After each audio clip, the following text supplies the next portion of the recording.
এবার কলকাতায় আরো 3 সুপার স্পেশালিটি হাসপাতাল।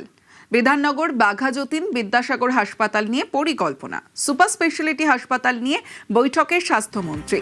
বৈঠকে যাদবপুর বেহালা পশ্চিম বিধায়ক অংশ নেন এবং 3 হাসপাতালের আধিকারিকরাও ছিলেন বৈঠকে।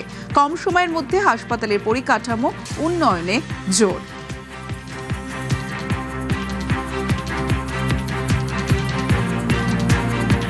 বিদ্যাসাগর হাসপাতাল দীর্ঘদিন ধরে অবহেলিত, শুধু রেফার রোগে জর্জরিত ছিল।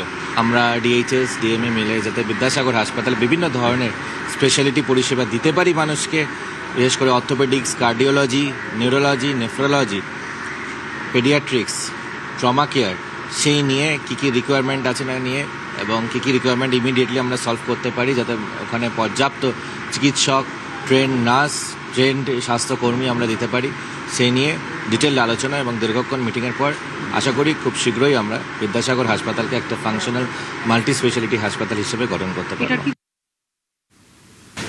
বিধাননগর, বাঘাযতীন এবং বিদ্যাসাগর হাসপাতালকে সুপার স্পেশালিটি হাসপাতাল করা হবে এবং স্বাস্থ্যমন্ত্রীর তরফে কিন্তু বলা হয়েছে অন্যান্য যে সমস্ত হাসপাতাল রয়েছে সে সমস্ত হাসপাতালে যে পরিষেবা চলছে সেই পরিষেবা ব্যাহত না করে এই যে 3 হাসপাতাল রয়েছে তাদেরকে কি করে সুপার স্পেশালিটি হাসপাতাল করা যায় এবং তাদের পরিকাঠামোগত তাদের উন্নতি করা যায় সেদিকে কিন্তু অবিলম্বে নজর দিতে হবে এবং যত দ্রুত সম্ভব সেই কাজ সেরে ফেলতে হবে। ক্যামেরায় অর্চনের সঙ্গে প্রীতি, নিউজ 18 বাংলা, বিধাননগর।